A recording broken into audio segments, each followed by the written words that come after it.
Hey everybody, welcome back to my channel. It's Ebby with Ebby Reviews.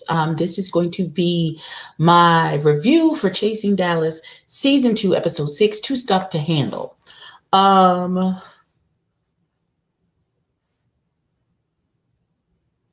Okay, so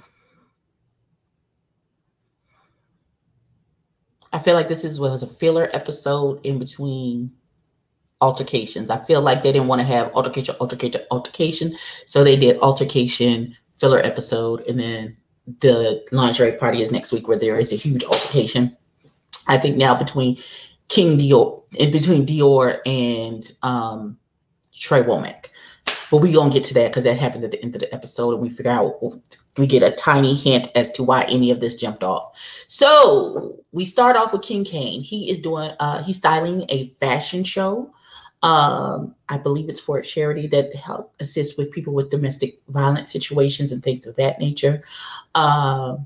It was done at a museum for the arts in Dallas. It was beautiful. It looks like it was very well done. King Kane seemed to have done a marvelous job, and that was lovely.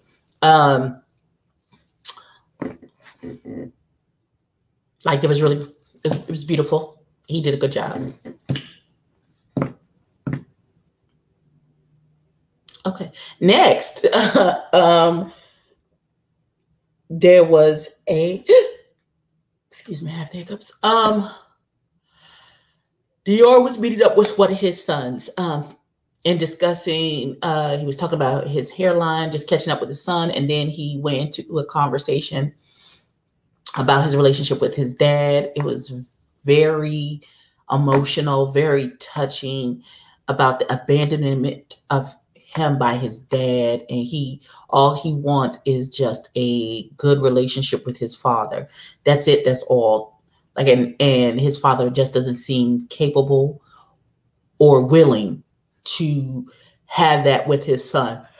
Excuse me. Oh goodness, the episode just ended. It's like 8:42. I don't know why I'm yawning, maybe because I've been up since 6 o'clock this morning and working, but that may have something to do with it. Like it was really emotional. Like I was almost in tears. Like everybody in the chat was almost in tears because, I understand what it's like for you to have your father up into a certain point and then he treats you like you never existed. And it had nothing to do with me being gay. It's just my mother and my father got a divorce, and then my father remarried the person that caused the divorce to begin with. And he chose to go off with her and then act like he didn't have kids anymore. And we were left behind. I was left behind at 14. Went from being daddy's girl to the invisible man. So, my little watch is off the chain today. So I understand wholeheartedly where Dior's coming from. I just hope that his dad can reconcile with Dior before it is too late.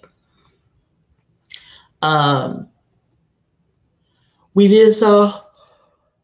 I'm sorry. Iyanla Vanzant and helping the children fix her lives. She gave, for me, this episode, like I enjoy her little 2-minute segments on every show. I enjoyed it. I just felt like we're gonna go. I'm just gonna delve into this just a tiny bit because it seems, maybe it's because I am a cisgendered heterosexual woman, that when someone says to me, please don't refer to me by these pronouns, I don't take it for a joke. I don't think it's somebody acting funny.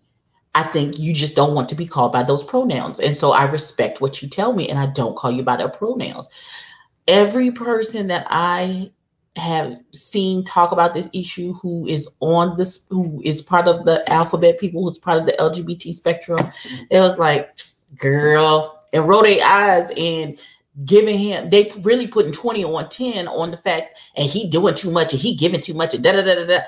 But let it be a transgendered person who says they don't want to be misgendered. We don't have an issue with that.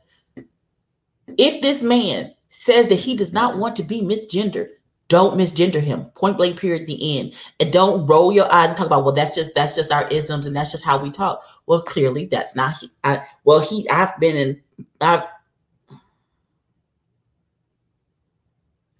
I've been in situations where he's been around and people was throwing girl and child and honey. I don't care. He said he told this person he doesn't want to be misgendered, so don't misgender him.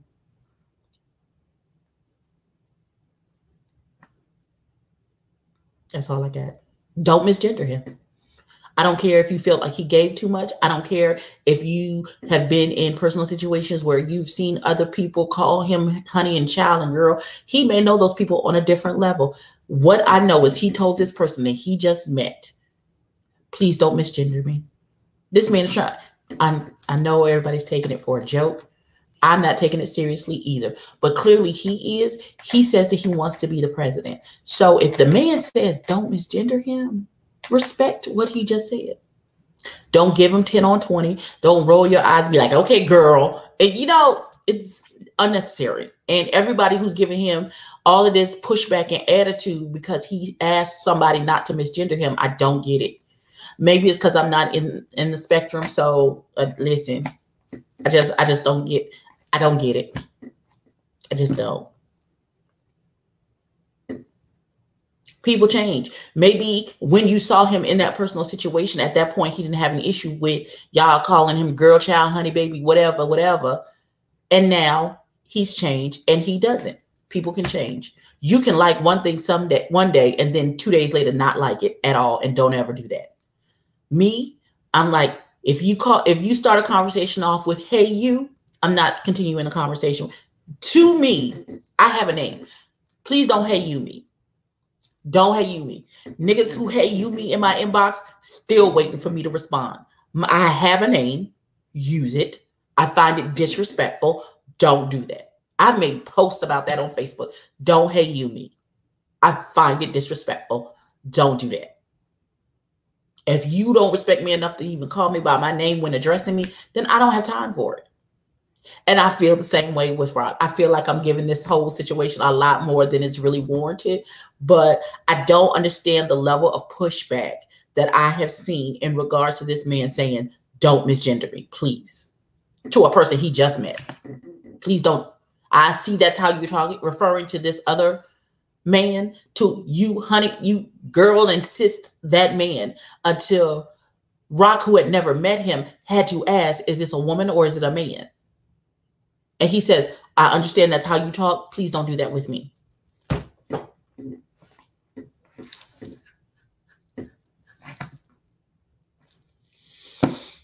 Okay, so I feel like that was too much.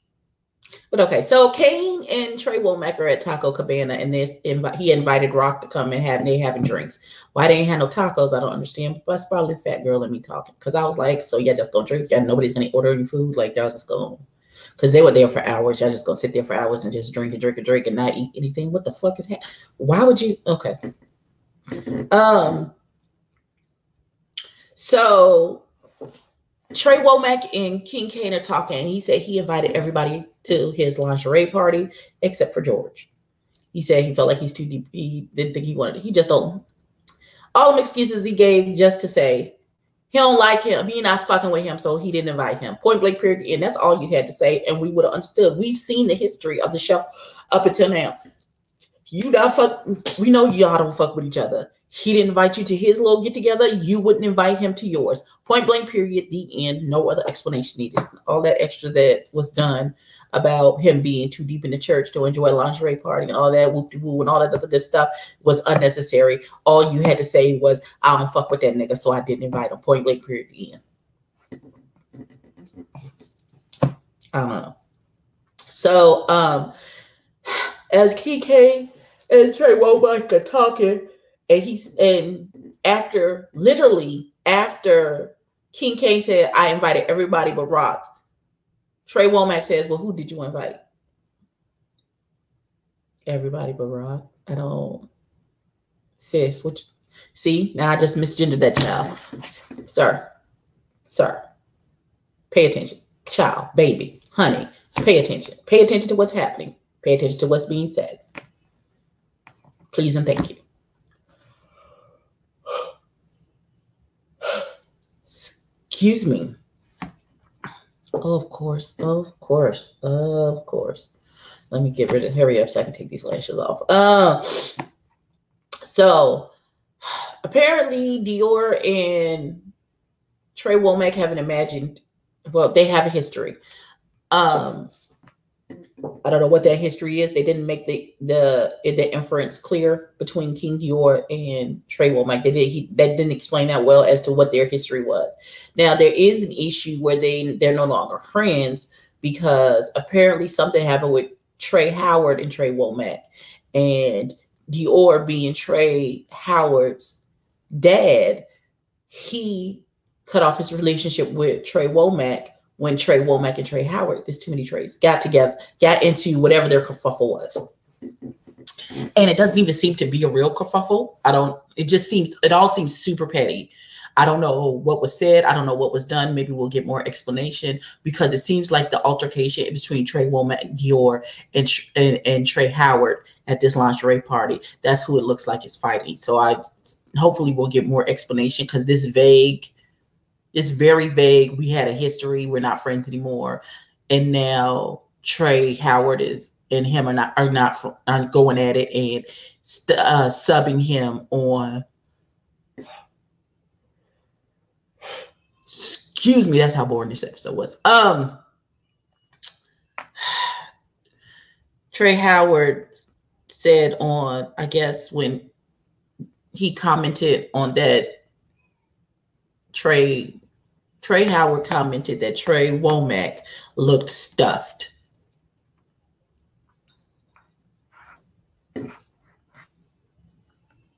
Surely he said something more to you for you to be upset. He said your mom ain't shit. You ain't shit. You ain't never gonna be shit. You can't tattoo.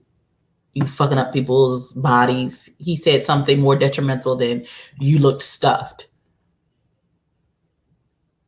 Because you had on a tight ass shirt. Surely you have a bigger issue with this boy than that. Surely there's something else that's going to come out. I feel like I keep talking out. My review is going to be longer than this damn episode. Surely, Jesus of Nazarene. Surely, I know you have a bigger pet peeve with this child than saying that he was sending something. Now, first of all, let me be sure. Are you sure that the whatever subliminals that you thought were sent for you were sent for you? Are you sure? Are you 100% sure that that's what that was? My eyes are watering and my lashes are coming up. Here.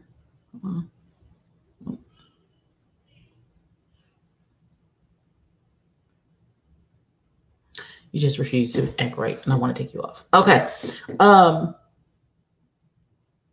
This feels manufactured. This feels like it's stupid.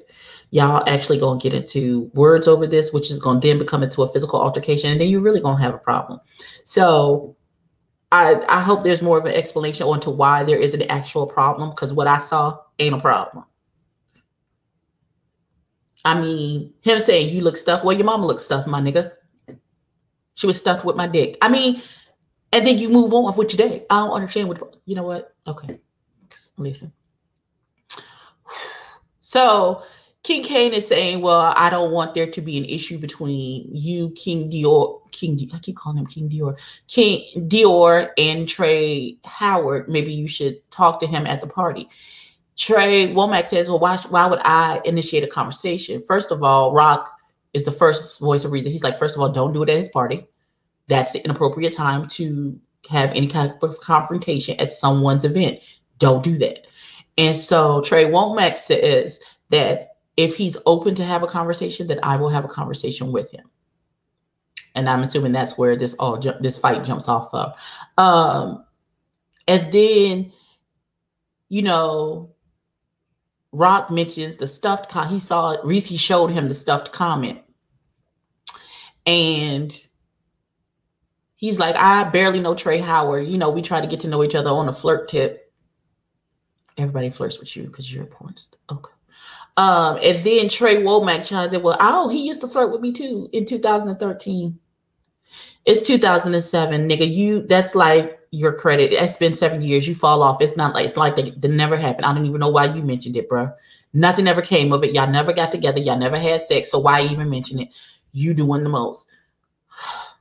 And that's how the episode ended. And then we saw scenes where the niggas is fighting in the parking lot. Listen, this was the best part about this episode was the chat. Speaking of that, I almost left without saying this shit.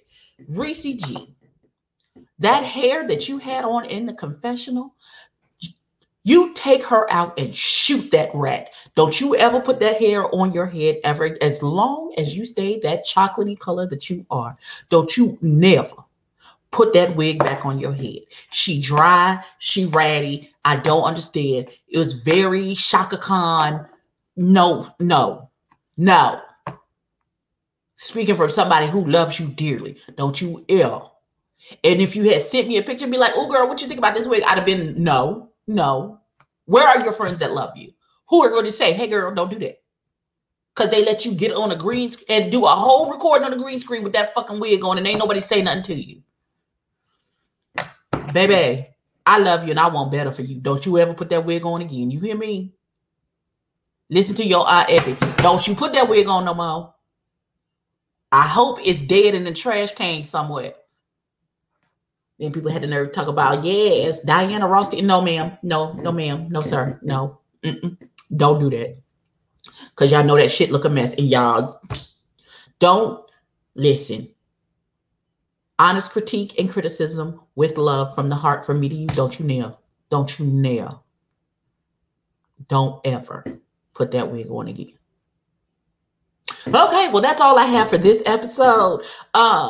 Please like, comment, and subscribe. Please find us. If you see this, I don't understand where you were or why you weren't in the chat.